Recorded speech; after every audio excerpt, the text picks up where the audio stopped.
Podcast Rio Ônibus, o canal para quem usa transporte público no Rio.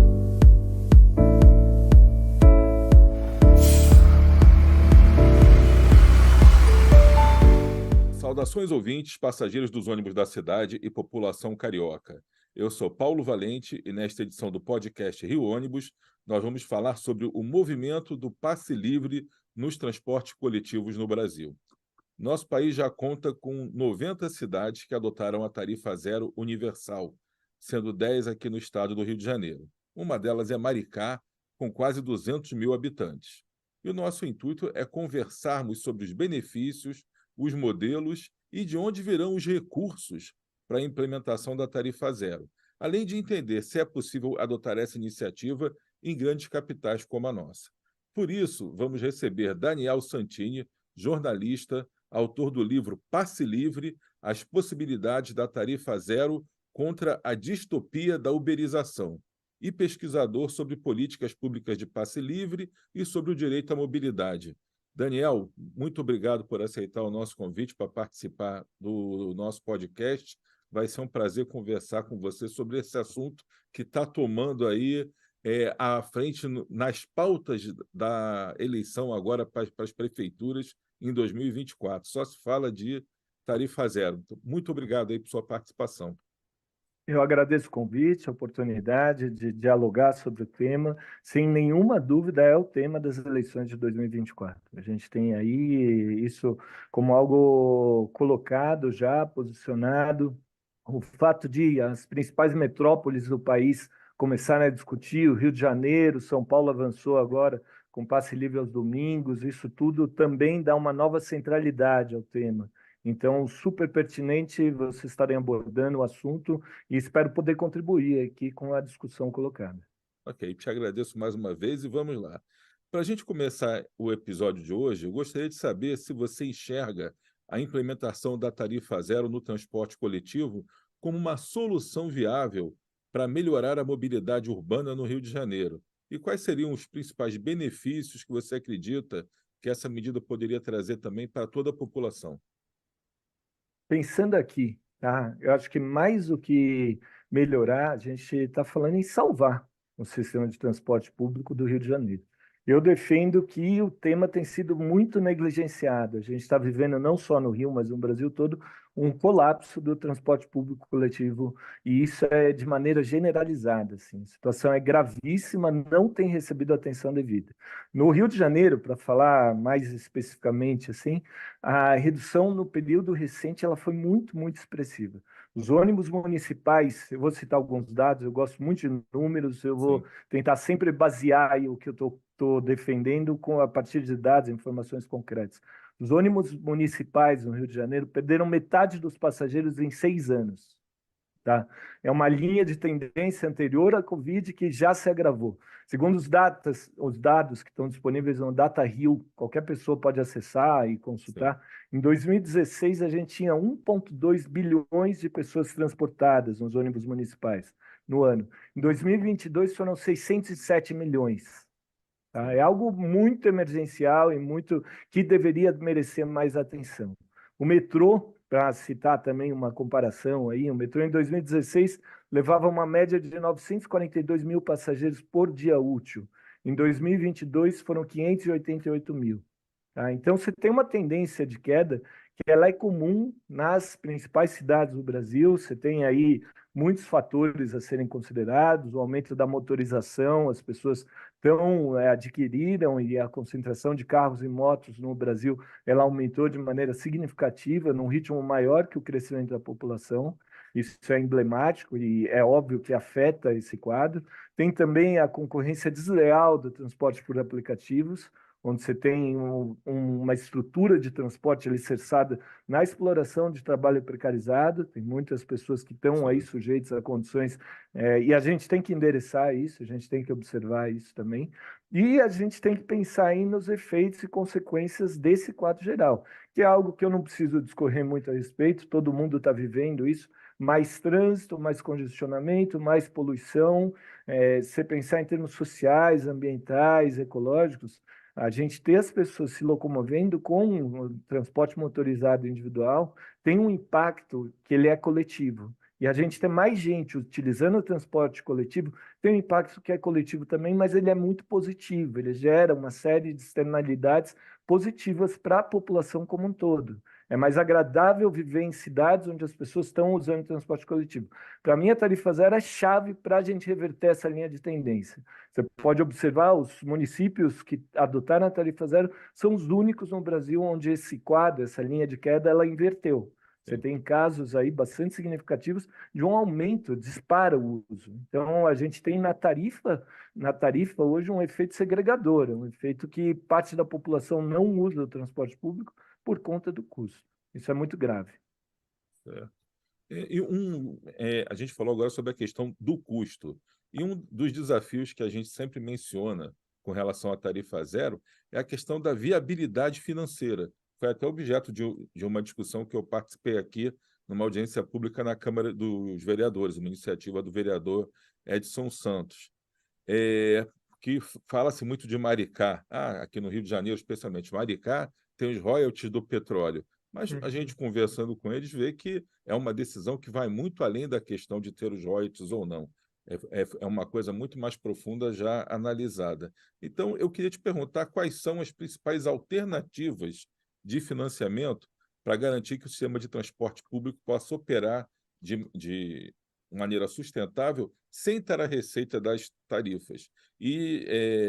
No Brasil, pelo que você observa, quais as experiências, o que é que tem sido mais eficaz? E eu queria colocar aqui uma opinião até da gente aqui do Rio Ônibus, que a gente tem discutido bastante essa questão, e um ponto que a gente reputa sempre é que já existe o Vale Transporte, que é pago pelos empresários. Então, a tarifa zero, ela beneficiaria, de certa forma, os empresários também e toda a sociedade. Mas, como é toda uma questão legal, nós entendemos que o Vale Transporte poderia ser revertido para esse fundo também, que vai custear a mobilidade. Então, eu queria te perguntar as linhas gerais e que você falasse dessa questão do Vale Transporte também. Eu vou começar falando de Maricá, tá? Já que você tocou no assunto, Maricá hoje é a principal referência de política pública de tarifa zero no país. Não é a cidade mais populosa, tá? A gente Sim, tem Caucaia, com 355 mil habitantes, como cidade mais populosa, mas Maricá, pela profundidade, pelo histórico, pela dimensão da rede instalada, a maneira como se avançou na estruturação de todo o atendimento da população, é a nossa referência principal no país, sem nenhuma sim, dúvida disso. Foram 22 milhões de pessoas transportadas em 2022. Aliás, 26 milhões de pessoas transportadas em 2022. É um número muito impressionante, assim, maior do que muitas capitais do país, sim, inclusive. Isso é algo notável. Tem sim esse debate, Maricá consegue fazer por causa dos royalties de petróleo, o que não deixa de ser verdade, o município é sim, superavitário, isso favorece muito políticas públicas de alcance social. Mas a gente não pode considerar que sem esses royalties não dá para fazer, porque tem experiências concretas de cidades que estão fazendo mesmo sem os royalties. Caucaia talvez seja um dos melhores exemplos nesse sentido. Foi uma decisão política, a cidade afirma destinar cerca de 3% do orçamento hoje municipal para custear, e essa estruturação, a economia, o prefeito encontrou um caminho de fazer, revendo contratos, sim, tentando reorganizar o uso da frota particular do município, então suspendendo, fazendo algumas revisões, e tem muitas referências possíveis no Brasil hoje. Eu acredito que muito em breve vai chegar a 100 experiências com tarifa zero universal, sim, tá? Identificadas no país. Eu consegui mapear 89 cidades, tá? Essas cidades têm uma variedade muito grande de como se implementou. Tem desde cidades que reviram verbas para publicidade estatal, então consideraram que essa seria um belo cartão de visita da sim. cidade. Tem cidades que alteraram o modelo de remuneração, e essa é uma questão chave também. A gente precisa rever o IPK, o índice de pagamento por passageiro por quilômetro rodado. Sim, Não faz nenhum sentido. Passageiro não é custo, é receita. sim, Quando a gente tem a fórmula afetada pela quantidade de passageiros, isso serve como um super estímulo à superlotação de ônibus. Se eu estou gerindo um sistema e eu vou considerar a eficiência do sistema, quantidade de passageiros transportados, eu vou sempre tentar reduzir os números e manter os ônibus lotados. Isso não faz sentido pensando aí na qualidade do atendimento. E eu acho que se a gente está pensando na valorização do transporte público, a gente precisa virar essa chavinha.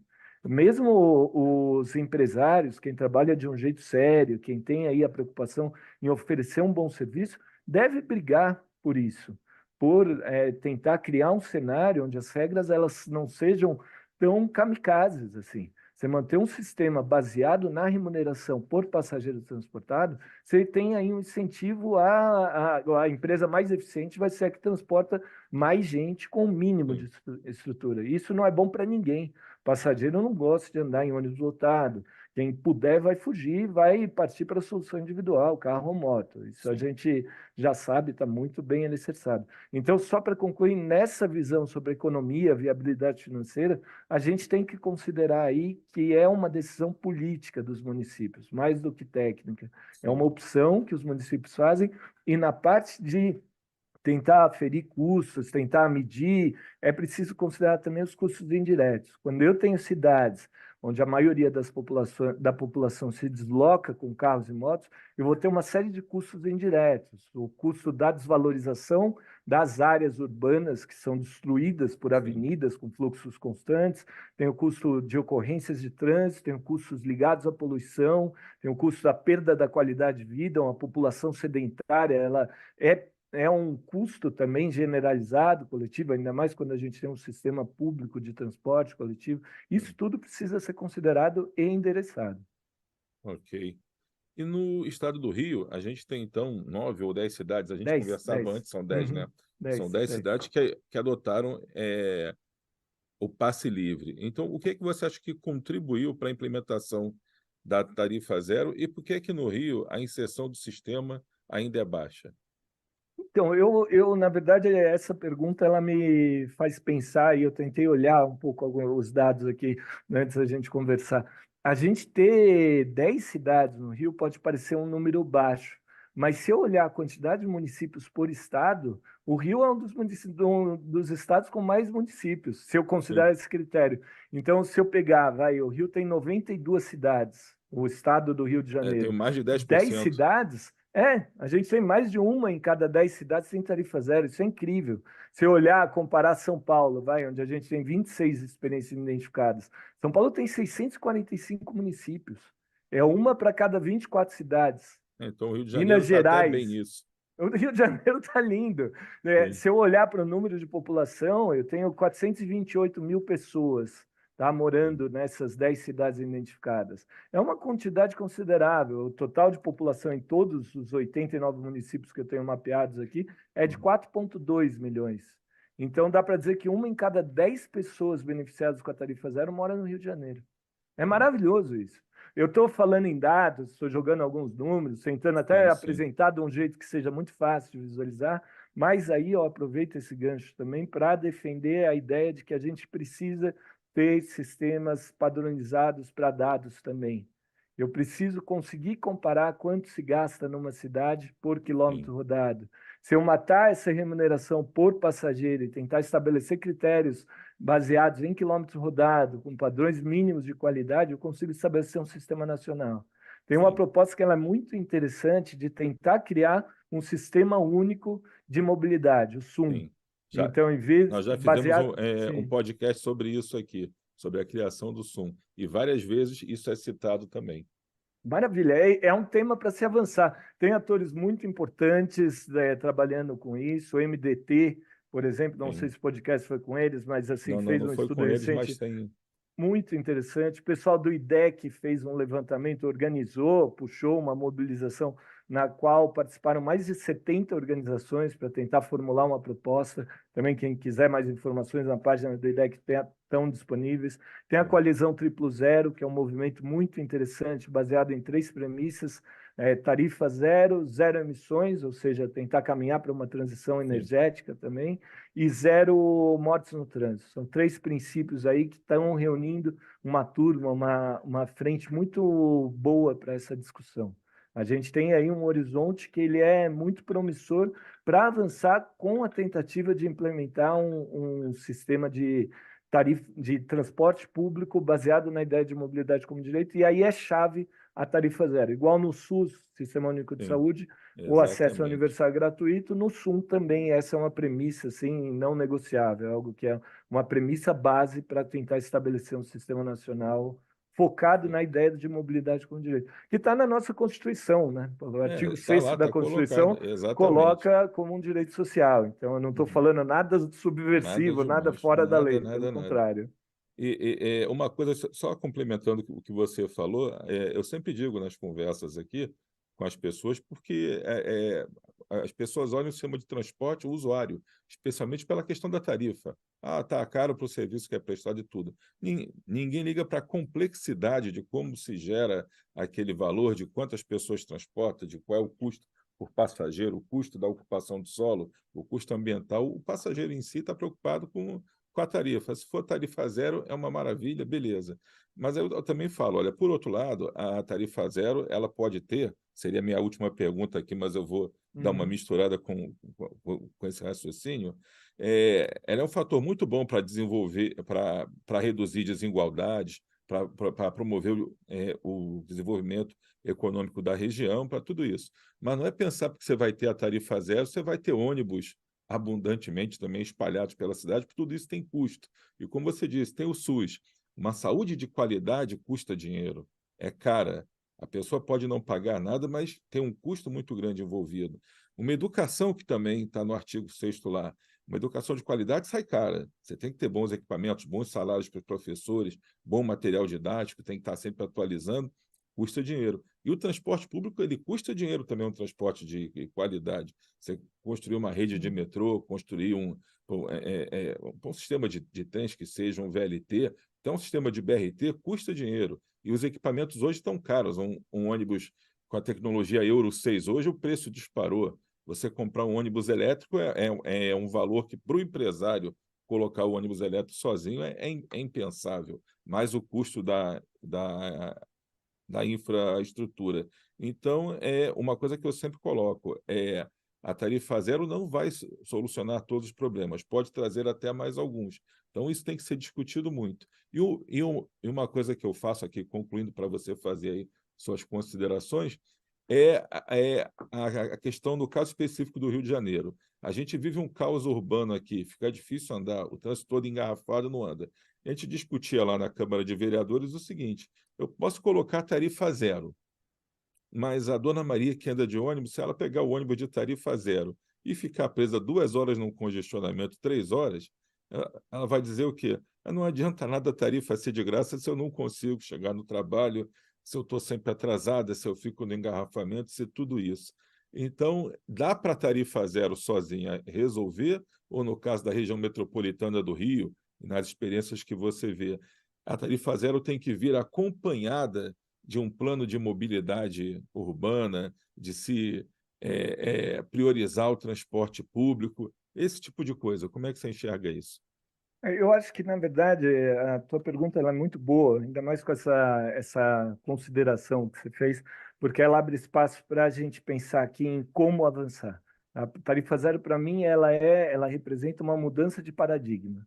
Então, Sim, você quebra um paradigma. Você está aí colocando que o transporte público ele é um direito e ele tem que ser garantido. É igual a educação, é igual a saúde. Então, a sim, gente estabeleceu uma base comum. É óbvio, nosso SUS não é perfeito, nosso sistema de educação não é perfeito, mas ter ele como um sistema público, algo que o Estado deve garantir, né, algo que fortalece muito a possibilidade da gente tentar avançar com melhorias. sim, Então, eu defendo que a tarifa zero por si só não resolve, obviamente, assim, e implementada de maneira desastrada, ela pode até causar problemas, isso é muito sim, claro, assim. O empresário, a cidade, o setor que está pensando em implementar políticas públicas de tarifa zero, tem que se preparar para uma explosão de demanda. Então, sim, só para citar um caso, assim, todas as cidades que a gente estuda têm uma explosão de demanda, especialmente em áreas pobres. sim. Tá? Eu fiz a minha tese de mestrado em cima do caso de Mariana, cidade de Mariana, onde eu cruzei aí a explosão, o aumento significativo de demanda com a base de cadastros do CadÚnico. E você pega os bairros onde você tem mais Sim, pessoas cadastradas, recebendo atendimento de programas sociais do governo federal, tem um aumento significativo do uso. Então, o que a gente constata aí é algo que a gente já sabe, mas constatar cientificamente, olhar é dados melhor. e constatar é muito bom, mas o que a gente constata é isso. Tem aí uma parcela da população que ela está segregada, ela não está se deslocando por conta Sim, do custo. Eu quebrar essa barreira e abrir espaço para uma mudança na organização e na lógica com que a gente tem trabalhado na planejamento e estruturação da mobilidade das cidades, esse é o primeiro passo para mim. Assim, não dá para pensar em avançar de outras maneiras. E a gente tem aí a possibilidade pensando no custo, é óbvio que eu estou falando de um aumento significativo do que é destinado para o transporte coletivo hoje, sim, mas eu estou, ao mesmo tempo, propondo que a gente reveja obras de expansão rodoviária, de cunho rodoviarista. Então, você tem aí, e isso é algo que todo setor de transporte coletivo deveria ter como um foco assim fundamental. Você tem hoje todo um trabalho no exterior de revisão de políticas rodoviaristas. Viadutos têm sido desmontados, a gente tem sim, desmontado justamente porque a ideia é que quando você abre mais espaço para carros, o trânsito piora, não melhora. sim, É como alargar o cinto para tentar combater excesso de peso. Você está lidando com a consequência, não com a causa. E exatamente. isso tem que ser considerado. Então, se eu rever obras de caráter rodoviarista, eu sei citar aqui em São Paulo, por exemplo, o Rodoanel, que custou bilhões, a expansão da Marginal Pinheiros, que é uma obra também que está em curso agora, que também vai custar bastante dinheiro. Rio de Janeiro, tenho certeza que tem casos a serem considerados também. Se eu rever e destinar esse investimento para tentar fortalecer e melhor estruturar o transporte público coletivo, não só com obras de infraestrutura, mas com ajuda no custeio da operação, isso Sim, pode ter um impacto decisivo, assim. E aí a Dona Maria, que está gastando 3 horas no trânsito, e é injusto, e tem uma dimensão de racismo a ser considerada também, porque a sim, maioria das pessoas que perde tempo de vida no trânsito tem um perfil racial, um perfil de gênero, que precisa ser considerado também. Então, a gente está falando de uma política que ela tem um caráter antirracista, ela tem... Se eu sim, consigo mudar essa lógica, a Dona Maria, que está 3 horas no trânsito, talvez ela não gaste tanto tempo, porque o trânsito vai fluir melhor. Quando você tem 50 pessoas se locomovendo num ônibus e você tem 50 pessoas tentando se locomover num carro, isso tem um impacto.